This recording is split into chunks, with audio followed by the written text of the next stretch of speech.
Assalamualaikum warahmatullahi wabarakatuh. Apa kabar teman-teman semua? Masih di mata kuliah Human Resources Foundation. Kali ini di tatap muka keempat.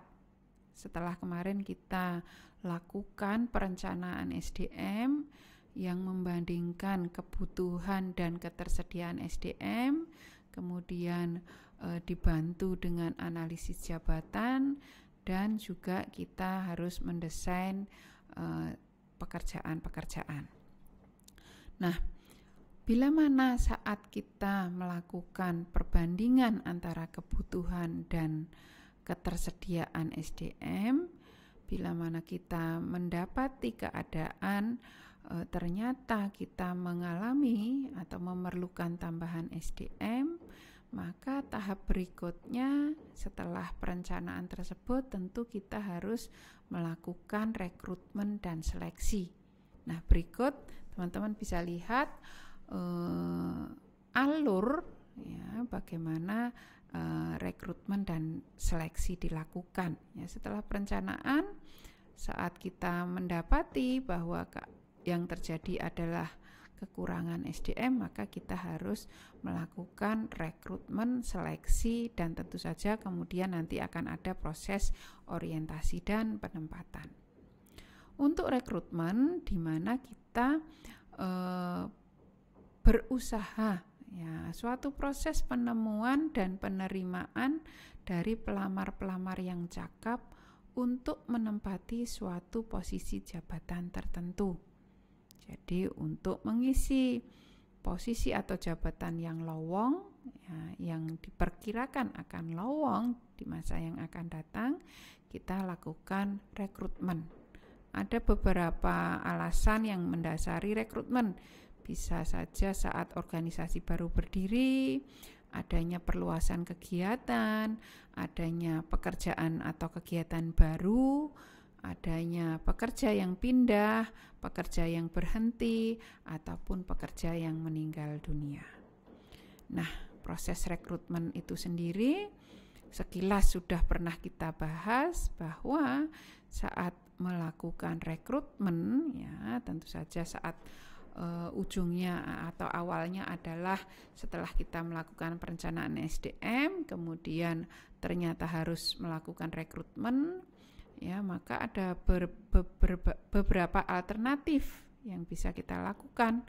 Apakah nanti kita akan merekrut dari sumber internal atau dari sumber-sumber eksternal, sehingga kita tujuan akhirnya untuk proses ini adalah orang-orang yang siap direkrut. Ya, proses rekrutmen dimulai dari pencarian para pelamar dan diakhiri dengan masuknya surat lamaran. Jadi hasil proses rekrutmen ini adalah sekumpulan pelamar yang siap untuk diseleksi. Indikator keberhasilannya adalah bila mana banyak yang pelamar yang memasukkan lamarannya. Kenapa dijadikan indikator? Karena kita akan lebih banyak peluang yang bisa kita dapatkan untuk mendapatkan SDM yang sesuai bila mana pelamarnya cukup banyak. Nah, ada banyak faktor yang mempengaruhi banyak sedikitnya pelamar. Di antaranya bisa balas jasa yang diberikan, status tenaga kerjanya tetap ataukah tidak tetap, kemudian kesempatan promosi atau jenjang karir di perusahaan tersebut, spesifikasi pekerjaan tersebut apakah rigid atau tidak, ya kan, sulit dipenuhi atau tidak, kemudian metode penarikannya, soliditas perusahaannya, peraturan ketenaga kerjaan, serta penawaran tenaga kerja. Nah, seperti tadi disampaikan, ada dua sumber rekrutmen dari internal, berarti kita ambil dari dalam perusahaan. Ada berbagai kelebihan maupun kekurangan dari sumber rekrutmen internal. Untuk kelebihan diantaranya bisa meningkatkan moral kerja dan kedisiplinan karyawan, karena karyawan tentu saja merasa lebih dihargai, diberikan kesempatan untuk lebih maju ataupun meningkatkan jenjang karir. Perilaku dan loyalitas semakin tinggi. Biayanya lebih kecil, waktunya lebih singkat, orientasi mungkin tidak terlalu detail diperlukan seperti bila mana rekrutmen secara eksternal. Peluang keberhasilannya lebih besar karena sudah diketahui baik latar belakang, ya, kemampuan atau keahlian yang bersangkutan, karena yang bersangkutan dari dalam perusahaan. Kekurangannya adalah kurangnya kewibawaan karyawan yang dipromosikan. Kemudian juga kurangnya membuka kesempatan sistem kerja baru dalam perusahaan. Kalau tidak melakukan rekrutmen internal atau memang dirasa internal tidak ada SDM yang sesuai dengan spesifikasi yang diperlukan, bisa saja dilakukan rekrutmen eksternal. Tentu saja mencari dari sumber-sumber rekrutmen di luar perusahaan. Ya, sama seperti rekrutmen internal, eksternal pun ada banyak kelebihan maupun kekurangan. Untuk kelebihannya, kewibawaan pejabat relatif lebih baik. Kemungkinan membawa sistem kerja baru yang lebih baik. Jadi beberapa kekurangan rekrutmen internal bisa diatasi dalam rekrutmen eksternal. Kemudian kekurangannya tentu saja bisa menurunkan prestasi karyawan lama. Biayanya lebih besar, waktunya lebih lama, masih memerlukan orientasi ataupun induksi dengan program-program yang khusus. Kemudian turnover juga cenderung meningkat, terutama untuk karyawan yang lama. Perilaku dan loyalitasnya juga belum diketahui. Nah, ada beberapa isu strategik dalam proses rekrutmen. Jadi proses rekrutmen ini harus konsisten dengan strategi, visi, dan nilai-nilai organisasi. Sehingga SDM seperti apa yang diperlukan atau diinginkan oleh perusahaan untuk bisa mendukung pencapaian strategi, visi, dan misi perusahaan, tentu harus kita juga bisa dapatkan. Harus dilaksanakan secara efektif dan efisien, sehingga nanti tentu saja akan dibandingkan apakah lebih efektif dan efisien rekrutmen internal atau eksternal. Kemudian juga harus dibarengi dengan kemampuan organisasi dalam mempertahankan karyawan terbaiknya. Jangan sampai karyawan-karyawan potensial yang dimiliki atau talenta-talenta yang dimiliki perusahaan justru meninggalkan perusahaan atau menjadikan turnover lebih tinggi, padahal kita sedang melakukan proses rekrutmen. Ada beberapa tindakan alternatif tindakan yang bisa dilakukan selain rekrutmen. Bisa outsourcing, bisa merekrut, mungkin mencari karyawan tidak tetap atau paruh waktu, atau menerapkan jam kerja tambahan atau lembur. Kemudian setelah proses rekrutmen, kita lakukan proses seleksi. Proses ini dimulai dari masuknya lamaran sampai tentu saja kita mendapatkan the right man tadi. Ya, jadi hasilnya adalah bagaimana kita bisa mendapatkan kandidat yang sesuai dengan spesifikasi. Ada berbagai kendala dalam proses seleksi. Ada tantangan supply. Kalau makin besar jumlah pelamarnya, serta lebih banyak yang memenuhi syarat, tentu akan mempermudah kita untuk mendapatkan karyawan baru. Tantangan etis, di mana tentu rekrutmen itu harus dilaksanakan oleh SDM yang memang mempunyai kemampuan untuk menjalankan tugas-tugas tersebut. Ada beberapa standar etis yang tentunya tidak boleh dilanggar atau sebaiknya tidak boleh dilanggar agar kita mendapatkan the right man atau orang yang tepat. Juga tantangan organisasional, baik itu terkait dengan anggaran, terkait dengan sumber daya, strategi, kebijakan, dan lain sebagainya.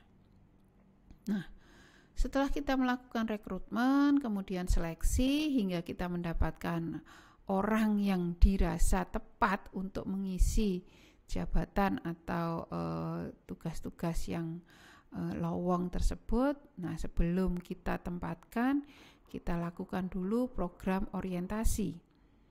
Ya, baik bagi SDM rekrutmen internal ataupun eksternal. Walaupun mungkin akan berbeda proses orientasi untuk SDM dari sumber rekrutmen internal dan eksternal. Nah, kenapa harus dilakukan orientasi? Karena bagi karyawan baru, ya tentu saja akan banyak timbul pertanyaan, kekhawatiran, kecemasan akan pekerjaan barunya. Ya, bahkan sejumlah penelitian menunjukkan saat pertama kali seseorang bekerja di lingkungan baru, maka orang tersebut tentu akan tidak familiar, tidak biasa baik dengan pekerjaannya, dengan lingkungan kerjanya, dengan teman-teman barunya, prosedur pekerjaan, dan lain sebagainya. Sehingga untuk mengatasi kebingungan, kecemasan tersebut diperlukanlah program orientasi. Nah, teman-teman bisa lihat ada berbagai tujuan dari program orientasi. Teman-teman bisa perdalam lagi, bisa menambahkannya dari berbagai sumber referensi. Demikian juga untuk manfaatnya. Ya, kurang lebih seperti tadi diuraikan, intinya adalah bagaimana bisa mengurangi kekhawatiran, kecemasan, kebingungan yang dihadapi oleh karyawan baru, baik dari sumber rekrutmen internal maupun sumber rekrutmen eksternal. Ya, walaupun dari internal, karena pekerjaannya baru, mungkin lingkungan kerjanya juga baru, teman-temannya baru, tentu saja masih diperlukan program orientasi walaupun mungkin tidak seperti program orientasi untuk karyawan dari sumber rekrutmen eksternal. Indikator keberhasilan dari orientasi adalah pegawai baru merasa mantap untuk bergabung dengan organisasi dan juga pegawai lama menerima pegawai tersebut dengan baik. Kemudian untuk masa orientasi ini sebenarnya bisa dikatakan masa penjajakan baik bagi SDM tersebut maupun bagi perusahaan, karena bisa saja perusahaan melewatkan sesuatu atau terjadi kesalahan dalam proses sebelumnya, yaitu proses rekrutmen dan seleksi, sehingga justru meloloskan orang yang kurang tepat. Sehingga di sini nanti kita akan bisa lihat bagaimana kinerja sebenarnya dari SDM yang berhasil kita rekrut.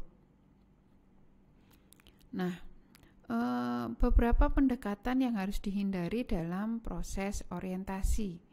Jadi di sini hindari penekanan pada kertas kerja, di mana karyawan hanya diberikan sambutan sepintas, mengisi berbagai form, kemudian langsung ditempatkan bekerja. Nah, itu juga kurang efektif dan efisien. Kemudian telaah yang kurang lengkap mengenai dasar-dasar pekerjaan. Orientasinya juga sangat cepat dan dangkal, sehingga karyawan baru masih belum benar-benar bisa bekerja dengan baik, ya, bahkan bisa menimbulkan stres. Tugas pertama karyawan baru tidak signifikan, tidak sesuai dengan job desk pekerjaan di mana yang bersangkutan nanti akan ditempatkan. Itu juga harus dihindari. Memberikan terlampau banyak informasi secara cepat sehingga karyawan merasa kewalahan. Ya, jangka waktu orientasi tentu ada jangka waktu ideal, di mana juga disesuaikan dengan seberapa banyak informasi yang harus diketahui oleh yang bersangkutan sebelum memulai pekerjaannya. Ada beberapa keuntungan dari orientasi. Tentu saja dengan adanya orientasi mereka akan lebih bisa berpikir positif, kemudian mereka bisa lebih nyaman saat bergabung dengan lingkungan baru, pekerjaan baru, tugas-tugas baru, teman-teman baru, sehingga juga tentu akan membuat penerimaan karyawan lama juga akan lebih baik. Tingkat retensi karyawan lebih tinggi. Karyawan bersedia bertahan di organisasi atau perusahaan dengan karena mereka tadi melakukan penjajakan juga ya. Dengan adanya orientasi ini, tentu saja mereka akan setelah ya melalui masa orientasi, mereka bisa menentukan apakah mau berkomitmen, memberikan komitmen terbaiknya untuk pencapaian tujuan perusahaan, atau intinya bergabung dengan perusahaan atau tidak. Ada beberapa kelemahan dari orientasi bisa diatasi ya. Sebaiknya ada suatu standar ya orientasi sehingga bisa dilakukan dengan baik. Tersedia satu pedoman yang berisikan tentang apa yang seharusnya dilakukan oleh supervisor atau pimpinan dalam program orientasi tersebut. Atau bisa juga menerapkan buddy system yang menetapkan satu orang pekerja yang telah berpengalaman untuk mendampingi karyawan baru dalam menjalankan pekerjaannya. Nah, setelah orientasi kemudian juga bisa dilakukan penempatan. Penempatan ini merupakan penugasan ya, ataupun penugasan kembali seorang karyawan pada suatu jabatan baru sesuai dengan kemampuan, kecakapan, dan keahlian. Jadi di sini penugasan bagi karyawan baru ataupun penugasan kembali bagi karyawan dari sumber rekrutmen internal ke pekerjaan baru. Nah, sehingga untuk penugasan kembali umumnya berasal dari aktivitas promosi, transfer, atau justru demosi. Sehingga akan terjadi penugasan kembali karyawan yang sudah kita miliki bertugas di tempat yang baru tapi masih dalam satu organisasi atau perusahaan. Jadi walaupun dari sumber rekrutmen internal tetap membutuhkan masa orientasi karena ada hal-hal baru yang memang harus mereka ketahui atau sesuaikan sehingga mereka bisa beradaptasi.